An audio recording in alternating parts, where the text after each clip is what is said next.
All right. Good afternoon, everyone, or noon, I should say. I'm Jillian Graber, Executive Director of Protect PT. I want to thank everyone for joining us today for our virtual lunch hour. We do this noon every Thursday, and we have some really special guests today.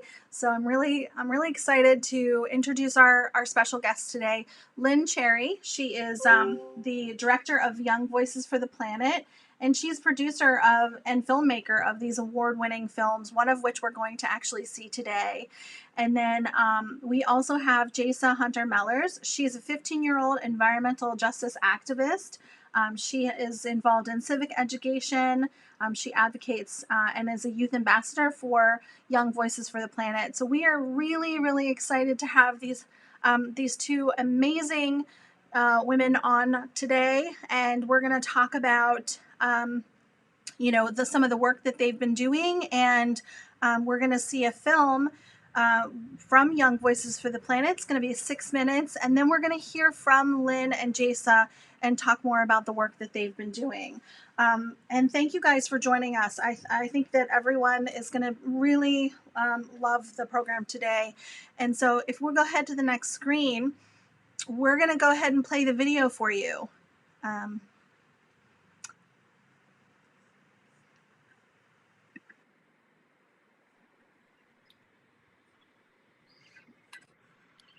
Anne, is your volume on? Because I can't hear it.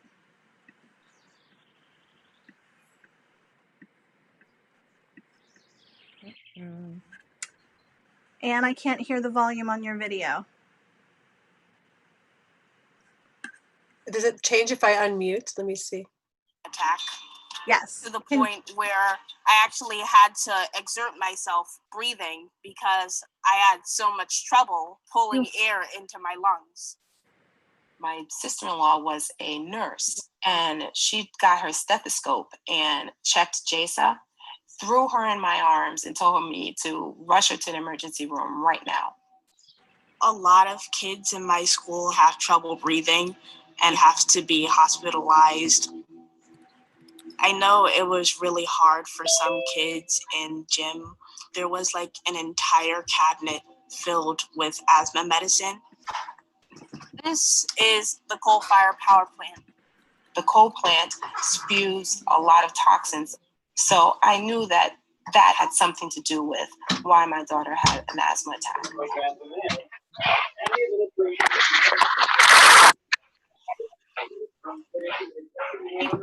Isn't very rich. I don't know why there are so many plants in Bridgeport. There's the garbage plant, the sewage plant, the landfill, and the coal-fired power plant. I started searching up power plants, and when I saw how it actually affected people, I thought, that's horrible. I actually have to do something about this. PSEG is the company that runs the power plant in my neighborhood. PSEG knew what was in their smokestacks. I really wish I could get into other people's heads, like people in the PSEG.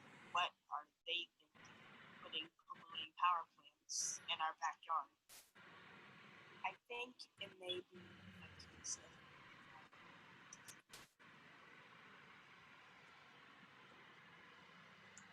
up in Westport, they have like mowed lawns, like picture perfect.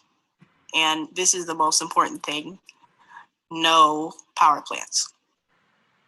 No rich white neighborhood would ever allow some power plant to just be built in their backyard. So what companies do is pick a neighborhood that's poor, and usually these neighborhoods are colored neighborhoods. Some people have had a really big impact on my life. Harriet Tubman proved that if you put your mind to it, you will be able to free yourself from oppression. Martin Luther King proved that not every conflict has to be solved with violence. My mom is my hero because she helps make the world a better place. She's a first sergeant in the Army Reserves. My dad, he's a musician, so he's able to inspire people and make them happy. He plays reggae music because he was born in Jamaica.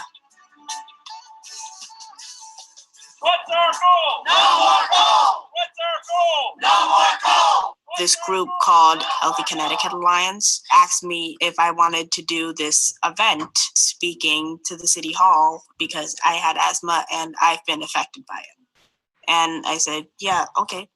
She's come on stage with me a few times. She came on stage and she took the microphone from me and walked away with it. She's there performing and dancing. I'm like, this girl, she has no fear. I was so proud of her. I was surprised when I heard that she was writing her own speeches. Hello, everyone. My name is Jason Mellers. I am 10 years old and I attend Bragg School. I didn't know if anybody would listen to me. I am here today to talk about retiring the coal plant and restricting other bad polluters from polluting Bridgeport. Because when you're a kid, it's hard to get anybody to listen to you. I know that Fairfield County has the worst air pollution in the state. I know that because I'm smart and I looked it up on the internet. That led to a long road of fighting and testifying. I just say what I'm feeling, and it sounds a lot more powerful when you talk from the heart. It came out that they were going to close the power plant, and I had to hear it a couple of times. Are you sure? Is that what they said? Where is it in writing? When I found out, I was just ecstatic because we worked so hard to get this place shut down, and it was just really satisfying to know that all of our hard work paid off and that it wouldn't be hurting anybody anymore. Even though I didn't have money, I had words, and words have power.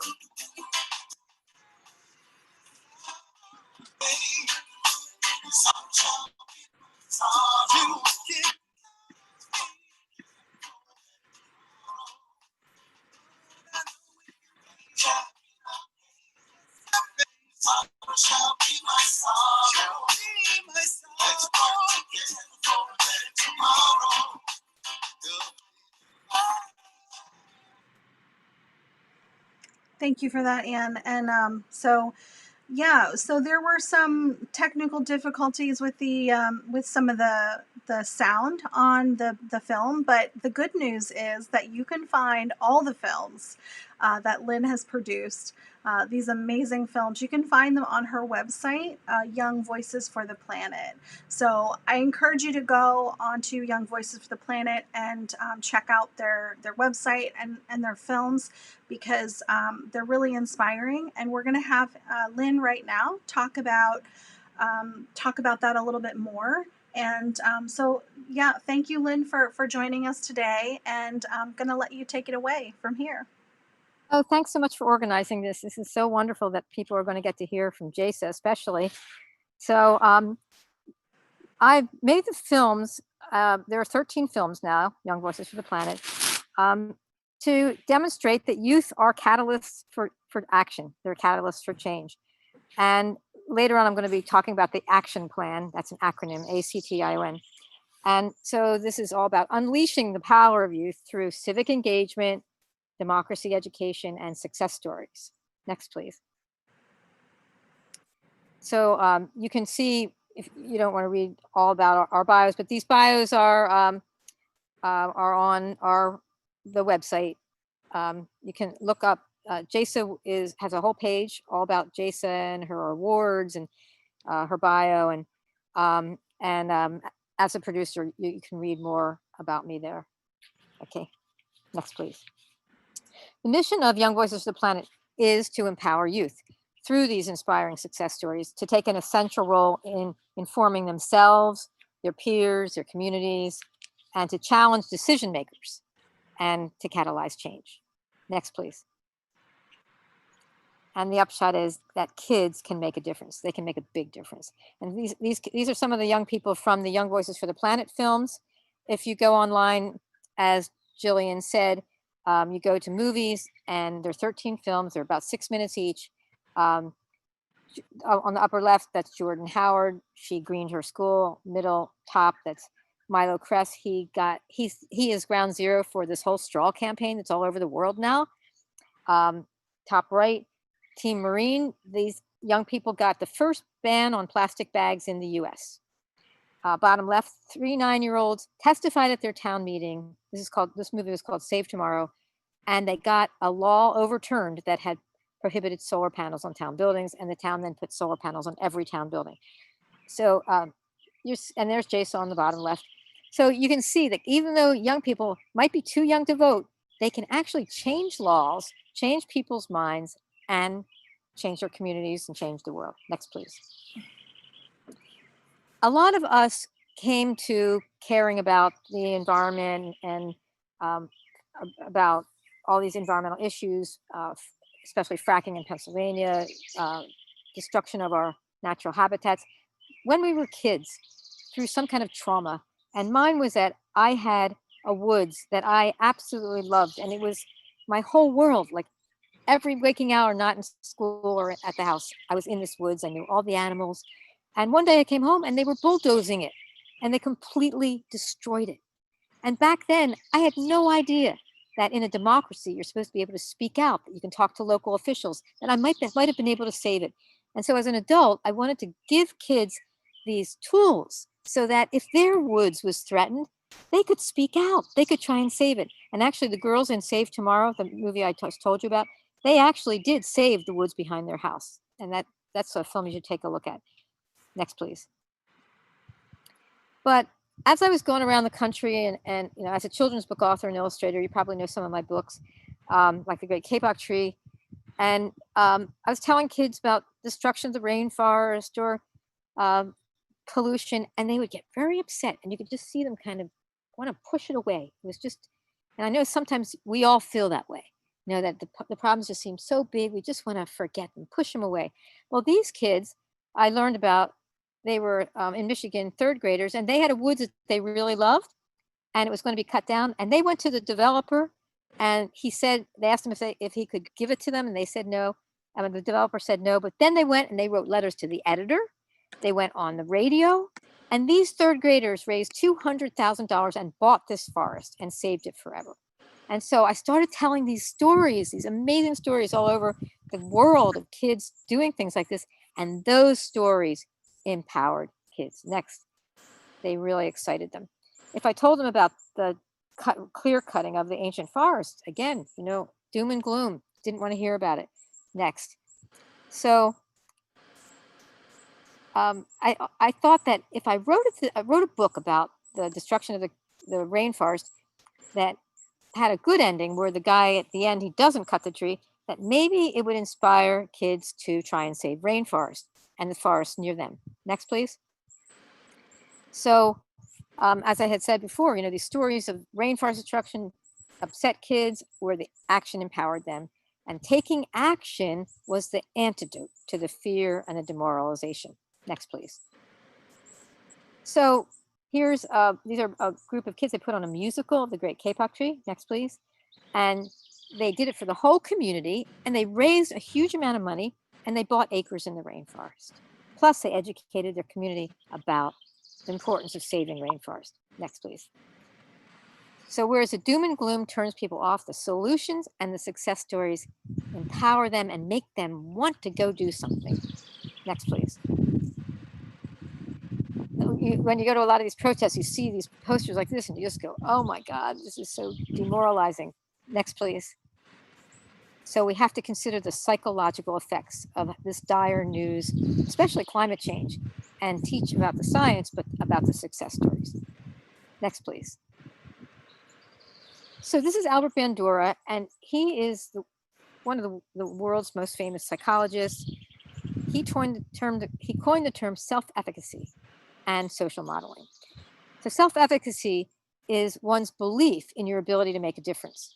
If you don't believe that your actions might bear fruit, you won't even try. And through 70 years of research, this is what he showed, that before you can take action, you have to believe in your ability to make change.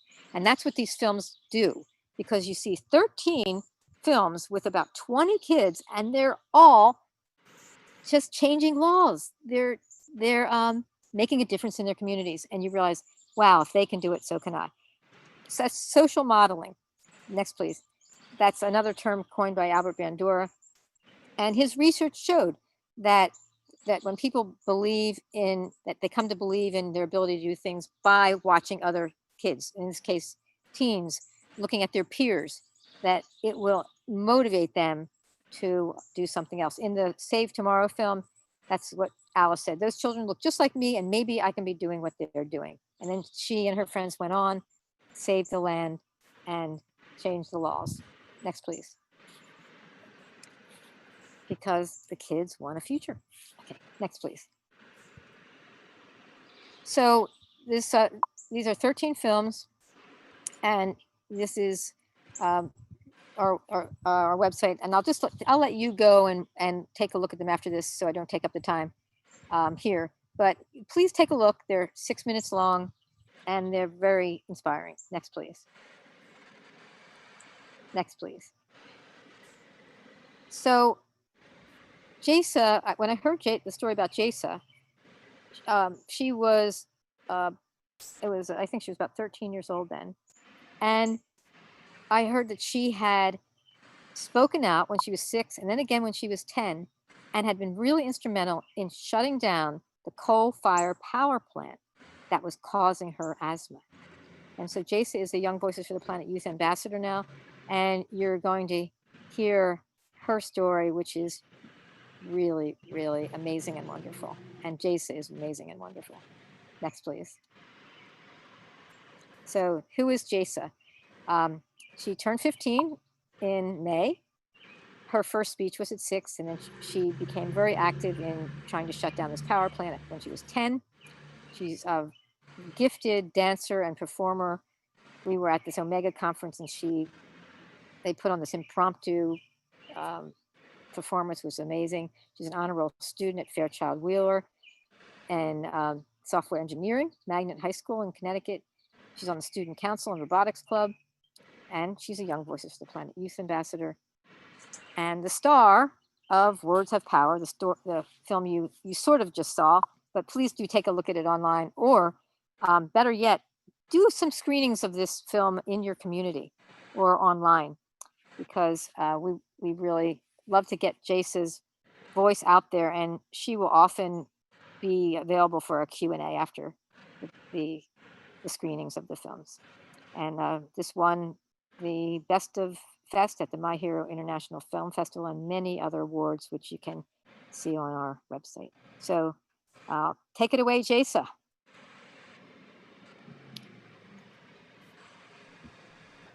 Thanks, Lynn. Thanks for the moderating. And thank you all for having me today. As you know, my name is Jason Mellors, and I just turned 15. And I'm here to talk to you all today about finding your power in the climate activism community and finding your power in our democracy. And I'm going to go into that a bit more later.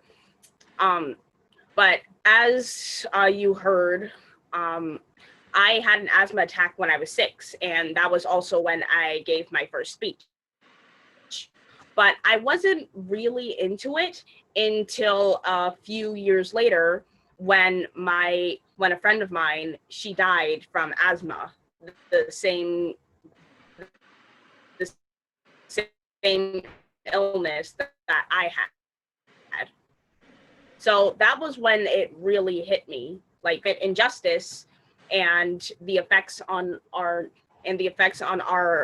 communities. It is extremely detrimental to our health, and not just to our health, but to the health of the world as a whole. So that's one of the things that motivates me. It helps me remember to just keep pushing forward and keep on staying committed. Next slide, please.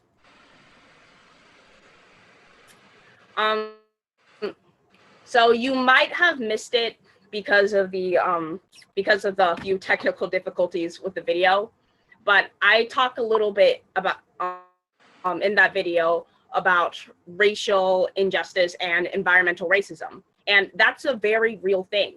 As you can see from the statistics here, 78% of African Americans live within 30 miles of a coal-fired power plant. That's not a mistake, because these companies know that we aren't able to defend ourselves, that ethnic communities aren't able to defend themselves.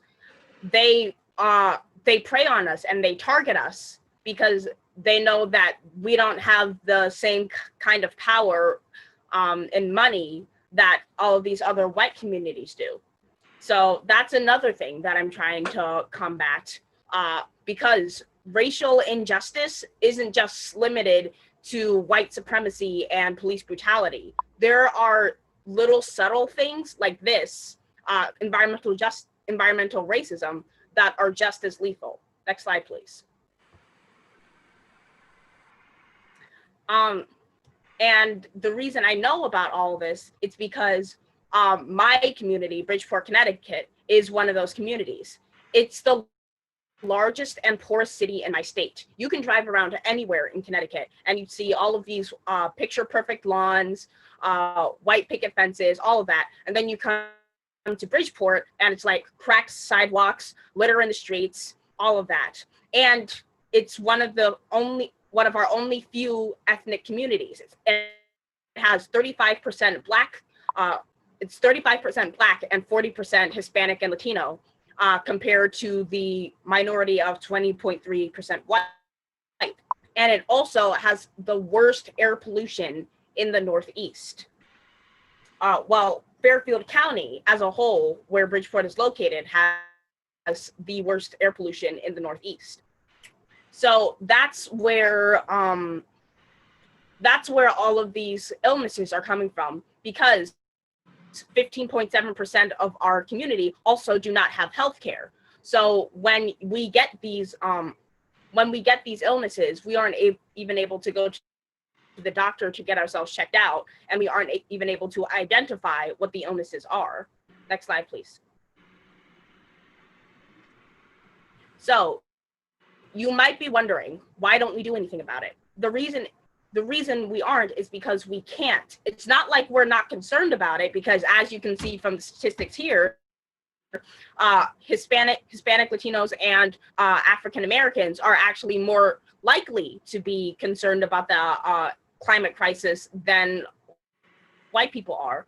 But the reason you see that the climate justice community is mostly made up of white people is because us Hispanic, Latinos, and African Americans don't actually have the means to go out and get and rally ourselves together, because we have to take care of ourselves from day to day. We have to worry about getting food on the table. We have to worry about paying for bills. I'm not included in that because I'm a kid. I don't have to go around worrying about whether the bills are paid or not. My parents do, and that's why I'll often be traveling alone while they have to stay behind and pay for the bills themselves. Next slide, please. So, what can you do to help? When I went around speaking at rallies and testifying, I found out something about myself. Words can show my power. Words can show my passion. And through that passion, I was able to reach to the hearts of the people in my town council and have them shut down the plant, officially retire the plant in 2016. So you need to find your power. Words are my activism love language. I'm sure you've heard of love languages, like the love language of gift giving, the love language of touch. Words are my activism love language, and it doesn't have to be the same for you. The point of this is that you need to find your activism love language, because if you put passion into what you're doing, then that's always gonna reach the minds and hearts of the people that you're speaking to. And especially if you're a young person, because we need to realize that the power as young people that we have. I think one of the main reasons they listened to me was because I was this 10-year-old child, and I was telling them that they were ruining my future for me, because it's our future. We need to wake up and realize that they are ruining our futures for us, and we can't allow that to happen. And that's one of the that's part of the mission that Young Voices for the Planet has. They teach hope against doom and gloom, and they teach hope for young people. They inspire young people to rise up when they see other young people rising up and speaking out against injustice. And as you can see here, hopelessness is the enemy of justice. And that is so true, because if you don't have the will to fight for justice, then you won't be able to fight for justice. Next slide, please. So now that you've got your voice, how are you going to get it out there? It's all well and good to find your activism love language, but you actually need to project it across the state and to the minds of the people around you. So that's where amplifiers come in. My film, Words Have Power, it's reached audiences all across the country, and it's actually being used in a curriculum in Pennsylvania. So that's the power of amplifiers. We need to reach out and find these amplifiers in order to get our voices out there. News outlets, interviewers, producers, social media. I know adults are going to tell you that you need to get on social media and all of that, but it's actually an extremely useful tool, especially in the climate justice community, where you don't really see a lot of people paying attention to it. Like, they acknowledge that it's there, but they're not going to do anything about it. That's not okay.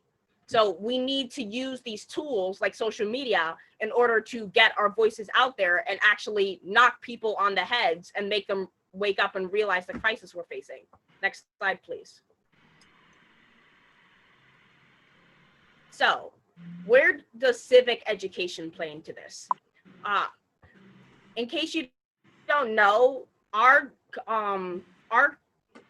government is actually a democracy.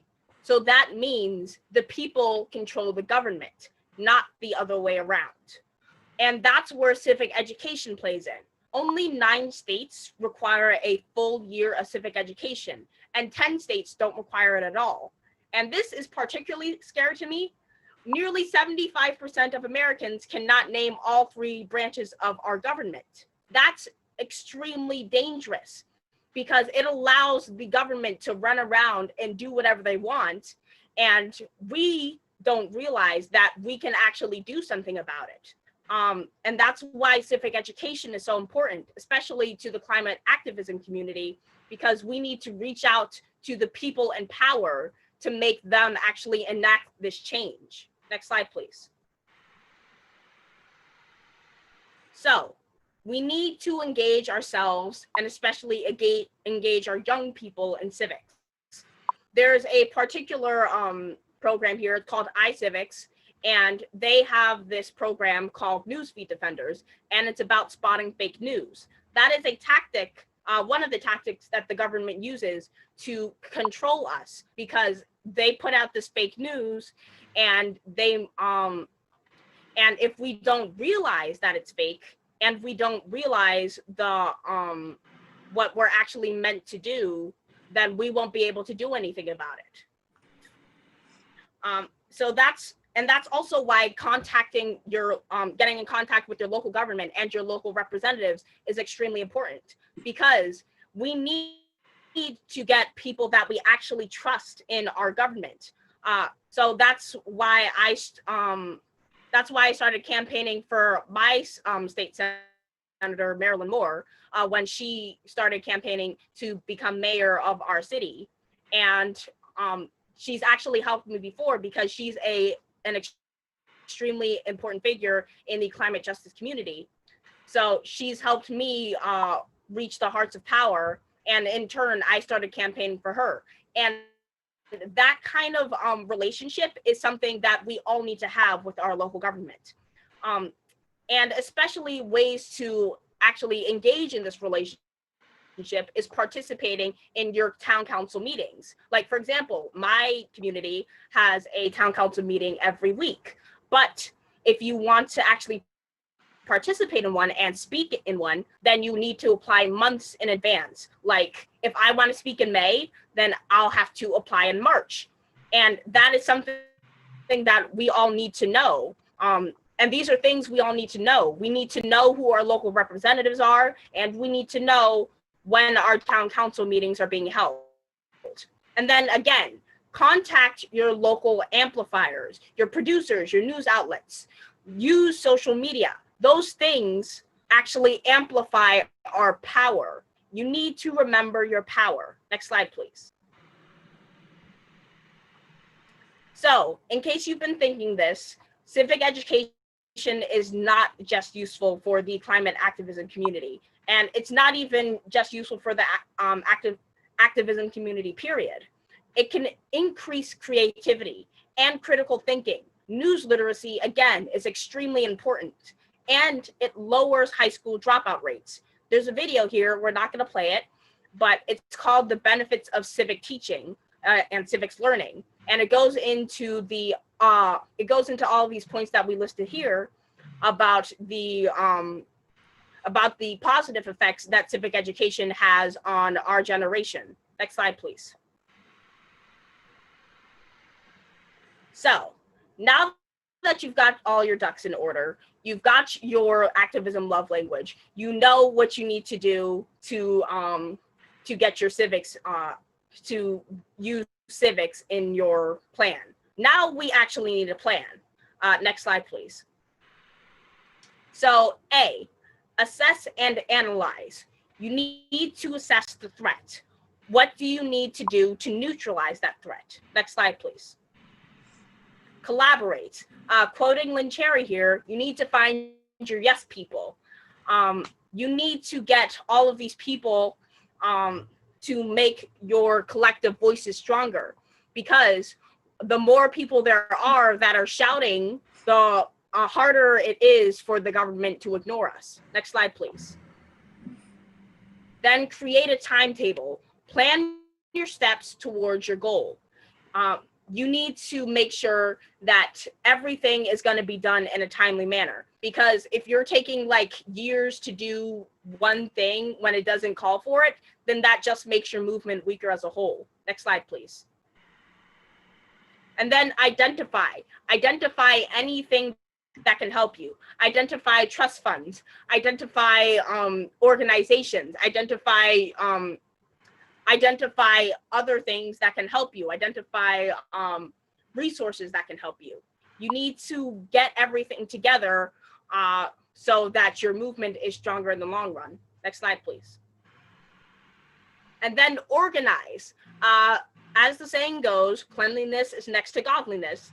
And that in this case, it's true, because when we, a disorganized movement doesn't have the same power as an organized movement, because if you have all of your thoughts just out of whack, then you're not going to have the same impact that you could if you had all of your ducks in order in the first place. Next slide, please. And then again, amplifiers, share the news, use social media, use school media, use local and national news outlets if you can. You need to share your ideas and your thoughts and make sure that people actually hear those thoughts, so that they in turn are able to develop their own thoughts and get behind you and become your yes people. Next slide, please. So I need you to become my yes people. I need you to get together in this environmental justice community and boost our morale and boost our success rate, so that we are able to combat this climate crisis before it's too late. Next slide, please. And again, you need to use your passions to reach the hearts of people around you. Use your gifts to inform and transform. As Lynn has stated before, people want to push all of this stuff away. just wrap themselves up in their little cocoons and in their own heads. We can't let them do that, because the more they ignore what's happening out there, the more the worse it's going to get, until they can't ignore it anymore. And by that time, it'll be too late. So you need to transform your minds and your hearts, and then take flights like butterflies of action. And there's a quote by Laurel Ulrich here. Well-behaved women seldom make history. And that's true for everyone. If you just fit into this little cookie cutter mold that society wants you to fit in, then you won't be able to change anything. And that's just a fact. Next slide, please. So I've hoped you've taken away something from my little talk. And again, you need to find your people, your passion, and your power. Thank you. Thank you, Jasa. And we have lots of really great questions. We're actually joined by a couple of kids that I know personally. My kids are on, and we also have Lois, and we have some other guests. So we have some questions for you. And the first one is from Lois. And she asks, are the parents of any of these children moved to activism, or did they take the lead on getting their children to participate?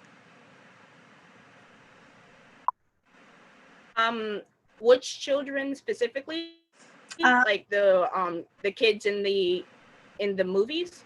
So I think that I think that maybe you could speak to the kids in your neighborhood, and you know, were the parents moved to activism? Did they see the kids take the lead, and how did they participate? Well, in my community, there weren't. I was actually the only kid in the Healthy Connecticut Alliance that was trying to fight when we were trying to fight the coal plant. But from what I've seen traveling around and seeing other kids in activism, the parents are actually really supportive, and that's extremely important, because we need our adults and our older generations to get behind the newer generations in order to better lift those people up. And that's why our older generations in the climate justice community are so important. And that's why we need our older generations to actually wake up and realize the crisis that we're facing, so that they are able to help their children and their youngers, so that we can, as a whole community, push this movement forward. Yeah. Jillian, Yeah. I'd like to address, is that Lois Bjornsson? No, that's Lois Drumheller. She's actually our board chair. So, and she's a faithful watcher. So go ahead, Lynn. Because I get this question a lot about the kids in the Young Voices for the Planet films, but did some adult put this up to them, or is is this coming from them? And one of the criteria actually of having of featuring a kid in the film is that this has to come from the kid, that they have to have this. It's not like someone just like a stage mom, just saying, you do this. It's they have to have the passion. In most of the films, the parents were just dragged along by their kids. The kids were the ones who had the fire. They said, how could you just be ignoring this? Like Alec Loers in Kids versus Global Warming. He was just waking up at night thinking about climate change. How could you not be thinking about this every moment, And then he did his own video, his own slideshow after Al Gore rejected him from doing the slideshow. He did his own slideshow for kids. And then he went to his local county council. So that was all him. Felix Finkbeiner, although his father is very involved in issues like this, it was Felix who got the idea of planting trees and went out and started speaking to schools. And now he's the head of this organization that's planting billions of trees. So long story short, these kids have fire in their belly, and it really is the kids who have the motivation. And a League of Conservation Voters study showed that most adults get their environmental information from what their kids bring home from school. and that the kids are the biggest force upon them to lead a more sustainable lifestyle. So I think this power of the youth is what's really going to take us into a good place, into a place where the world is a little bit more sane. Yeah, and so Lois says, Jasa, I'm so proud of you and how you got the attention of your municipal council. Who is your state representative? Can we reach out to them with our voices? So I suggest getting in contact with Marilyn Moore, because she is an extremely important part of our climate justice community here in Connecticut, and she's very helpful in all things related to climate justice. So you know that she'll get behind you 100% if you reach out and contact her. Great. We also have a question from Aiden. He said, Jasa, I have a question. Have you ever had the feeling that you want to scream your head off, or that you think that you're not being heard? I used to think that before, when I was actually testifying with the Healthy Connecticut Alliance. I didn't realize back then that the power I had. I just thought that they were all going to ignore me and just be on their way. But that wasn't true at all, because like I said before, us as youth, we have power as youth, because they need to realize that we're the ones inheriting this world. And if they ruin it for us, then we're just going to be hurt in the long run. So we need to use that knowledge that we have as young kids inheriting this world. We need to realize, and we need to make them realize that this is our world that we're inheriting, and we're not going to let them ruin it for us. Yeah, I think that's so powerful. And actually, Aiden is my son, and he just turned 12. And last year we went to Harrisburg to talk to our governor, and the kids were going up the stairs and saw the governor behind them sneak into his back room. And when we went up to receptionist, she said, "Oh, he's not here. He's busy." And the kids said, "Well, we just saw him come up the stairs behind us, so we know he's here. And we just want a couple minutes with him." And Aiden spoke up and he said, I don't think that he wants to hear what we have to say. And we're not okay with that. And because he did that, the kids actually all got to go in and meet the governor. So you're right. Kids do have power. They have the power to speak up. And as you can tell, I'm extremely proud of my kid. And I'm sure your parents are so proud of you. But because of that, all these kids got to go in and talk to him and shake his hand and tell him how they really felt. And I think that that's a really powerful thing. Yeah, they Aiden, that was an extremely important thing that you just did there, because I feel like in that moment you realized your power. And that's what all kids need to do in our generation. So thank you for doing that. And thank you for helping others realize their power as well. Yeah, the kids shame the adults. Yeah, I think that the voice of kids is so authentic, and Yeah. it's and that's what makes it so powerful. It's truthful. Lily, my daughter, is actually listening into, and she made the comment, as well as Aiden, that when they spoke at the climate strike, actually Aiden spoke at the Pittsburgh climate strike in September. And there was a gentleman on the news afterward. We watched the 5 o'clock news, and they were featured. And he spoke in front of 1,000 people about the fracking in our neighborhood, and how we were fighting the fracking in our neighborhood. And the gentleman on the news, as they were watching, said that he thinks that the kids that were out there that day were just being led by their parents, and that they didn't actually know what they were talking about. And that made him really mad. So that's why he made the point about saying he wanted to scream his head off, because he felt like they weren't really understanding his true authentic voice. So have you ever run into anything like that, Jasa? I can't recall any specific instances because back then it was just like I was just rolling with the punches. So I can't specifically remember anything like that. But I do know that when I was actually the first time I went up there to speak, it was in front of this PSEG board. And I was talking to them and they were kind of vacant.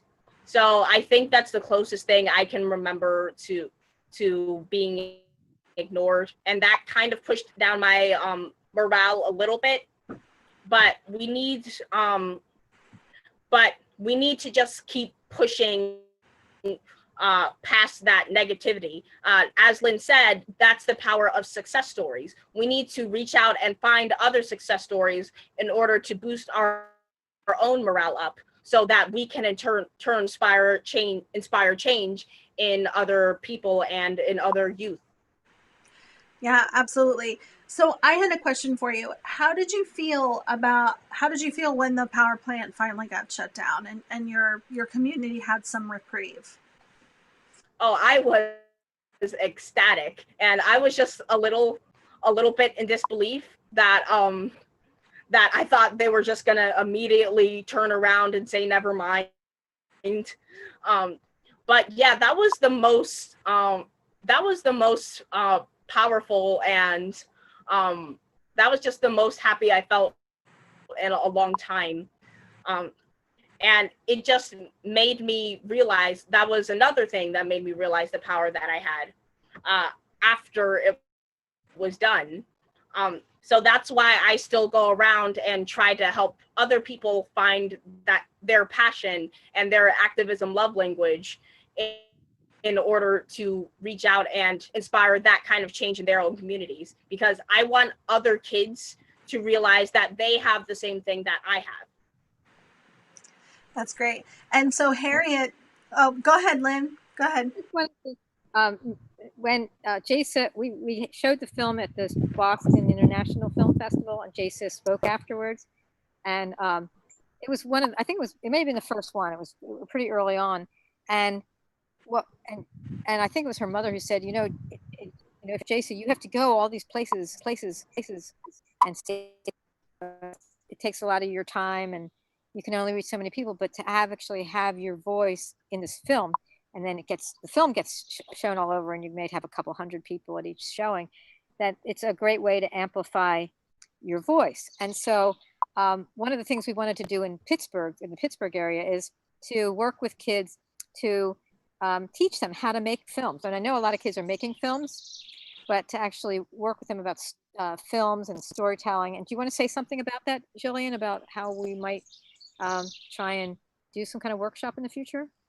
Yeah, that's great, Lynn. I'm getting a lot of feedback. I apologize. But yeah, so we are working with Lynn and actually a bunch of other organizations here in Pittsburgh, and also there's one in New York that we've been collaborating with all these folks. And our hope is that with Lynn's amazing talent and our connection with the communities that we work in and that others work in, that we can start this project where kids can start learning how to make videos of their own. This will just be, I think, a new way for kids to learn how to use their voice. As Jasa so eloquently said, you have to find your activism love language. And if their love language is, a video and posting a video, then Lynn and her amazing crew can help them learn how to do that really effectively. So that's going to be something that we're going to be, hopefully talking about more in the future, and be able to teach other kids how to do this, how to, do this work that Jasa's been doing. And the comments are rolling in. I'm trying to scroll through them. It's so great that we have so many people commenting. And Mary, thank you so much for keeping me. Mary's in the background, keeping me on track here. So we did have a comment that I wanted to share. It's from Harriet. She says, "Thank you, Jasa. You're so powerful, and your passion is contagious," which I completely agree. She says, "We stand with you. Lynn, your work is so important. At Climate Mama supports and stands by your work and effort." So thank you so much for joining us, Climate Mama, and thank you for that that shout out, because I think it's important to encourage the young folks that are speaking out and using their power and using their voice, and really as us as adults encouraging them to do so, because I think that's just going to make it easier for them to feel like they feel comfortable doing that. And I think that that's a role that we as adults can play in, like Lynn was saying, a lot of the kids that she works with are kids that really just, they want to do this. But I think we as adults can support them in that effort, and help them navigate the system that sometimes feels daunting. I think as an adult, I feel daunted by the system of learning how to engage with my local,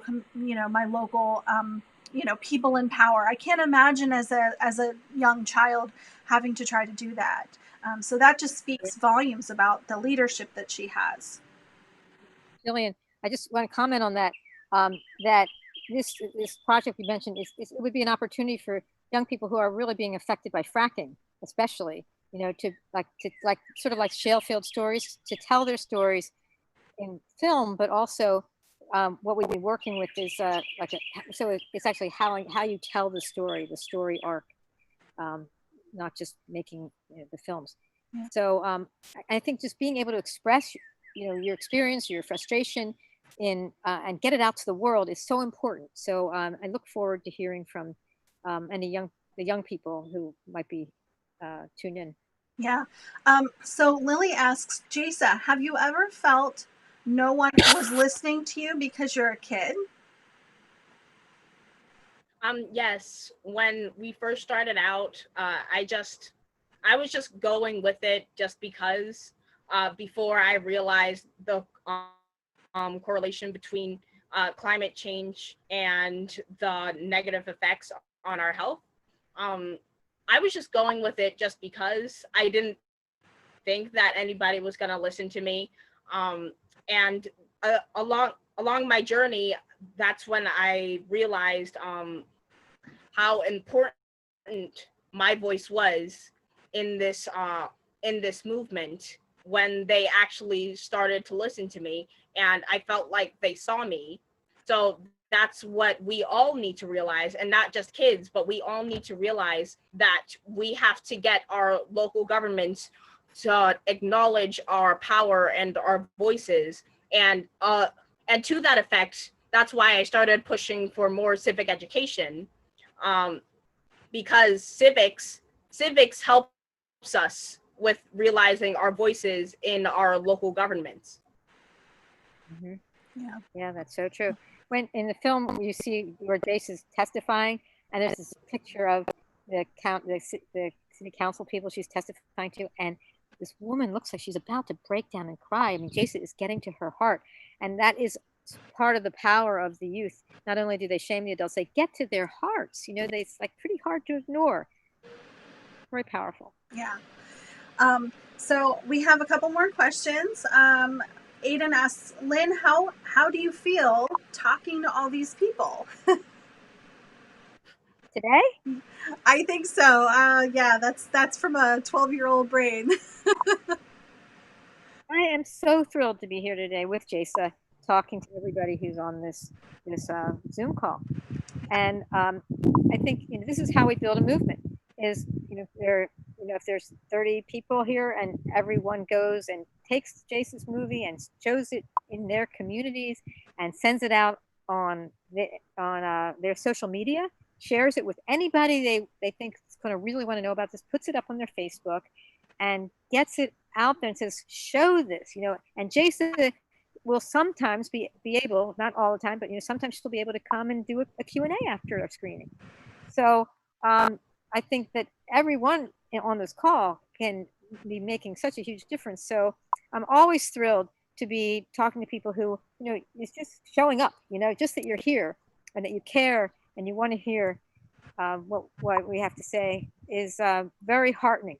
It's very heartening. It makes, sometimes you feel alone when you're fighting, and to feel that you're on a team and that we're all pulling together and we're all, going to help each other, support each other. That is very, very important.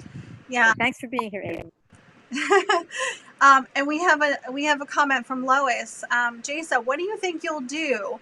I was going to say after you grow up, but you are way ahead of so many grown-ups. Any professions? She's a respiratory therapist. So sorry, it kind of cut out a little bit. What was that last part? So she's asking any professions, and she's hinting that she's a respiratory therapist. I was actually thinking going in a little bit different direction.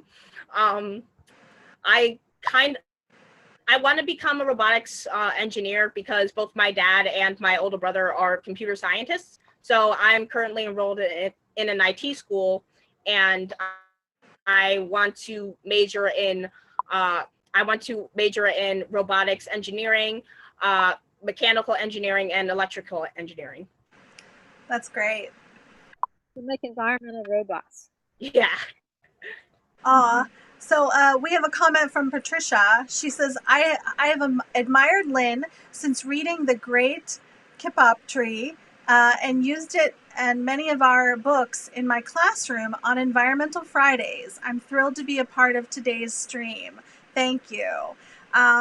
So just a shout out from Patricia. And what else? We only have a couple. Go ahead. Oh, Jillian. I just want to tell her that that the publisher is publishing a 30th anniversary edition of the book coming out in September, and we're going to have a lot of activities around trying to save the rainforest about it. So stay in touch. That's great. That's great. And so many questions are coming in. I'm not sure if we're going to get to all of them in all the comments because we have a couple more minutes, and I have a couple things to announce. So, Anne, if you'll go to the next screen while I'm posting the questions up on the board for people to look at on the video later, I just want to make sure that people know to join Protect PT in our campaign network. Campaign network is another way for people to get their voice out. Something when we were talking yesterday, and I think you mentioned it today, Jasa, is social media and the importance of social media. So this is a social media platform that's a lot different than the other ones out there. This is really specifically geared towards folks that want to work on issues of social and environmental justice. So, join us on the campaign network where we can post questions, articles, and ideas there. And if you go to the next slide, Anne, then I also want to mention too, in the last couple minutes, that we are ending our membership drive on the 30th. So make sure you become a member of Protect PT before the 30th if you are interested in becoming a member and really being a part of this organization that we built from the ground up, who's fighting fracking in our neighborhood. And we have some great prizes thanks to wonderful members that have donated these prizes, as well as Patagonia. So when you become a member, you can put in a raffle for some of these prizes. And go ahead if you hit to the next screen. I also want to mention that we have a survey too for our lunch hour because we want to know what your thoughts are on our lunch hours. So please take our survey. The bit.ly is right there for you. And tell us what you want to hear next, or if you want to hear from other folks or other issues that you want to talk about. We're happy to do that. And if you go ahead to the next screen. So, and also the way that you can learn about other conversations we're having is to actually subscribe to our lunch hour and subscribe to our YouTube channel. So I would also suggest you go to Lynn's YouTube channel. And again, I want to plug her website because all of the videos are up there. And it's important for us to see the videos and to learn from the wonderful resources that that Lynn has. And if you go to the next screen. And then if you'll join us next week at noon, we're going to be talking to Center for Coalfield Justice and Mountain Watershed Association. And we're going to talk about how to organize in directly impacted communities. So something that we at Protect PT did, and something that actually Mountain Watershed helped start Protect PT. I don't know if anybody knows that, but 6 years ago now, we found out about 2 well pads in our community. And the way we found out was through the outreach of Mountain Watershed Association, and they helped us get started. And, we grew from a really tiny group of neighbors fighting against this to an organization with over 300 members. So we want to thank Mountain Watershed, and they're going to talk about some of the work that we're doing, and we're still partnering with them today. So please join us next week as well. And I see some people are chatting about about pizza. So it sounds like people are really hungry. And thank you, Jasa, and thank you, Lynn, for sharing your stories with us today, sharing your work and your videos with us today, because I just feel like it's really important for folks to hear all of the work that you're doing. And if you want to contact Jasa or contact Lynn, let us know. We'll get you in contact with them. And thank you again for the wonderful work you're doing, and we hope to hear from you again in the future. So do you guys have one last thing to say? Thank you. Yes, Jillian, I just want to say thank you for being there, and thank you for fighting fracking. Thank you for all the Thank you work for you're being our amplifier. Yes, and we really hope that we can work together to get these youth stories about fracking success stories out there to help the effort to get fracking a history, Yeah, become history. we want it to be we want it to be history, and we want to have hope like Jasa is giving us right now. So thank you guys so much. Thank you. All right, have a great afternoon, everyone. We'll see you next week. You too. Bye. Thank you.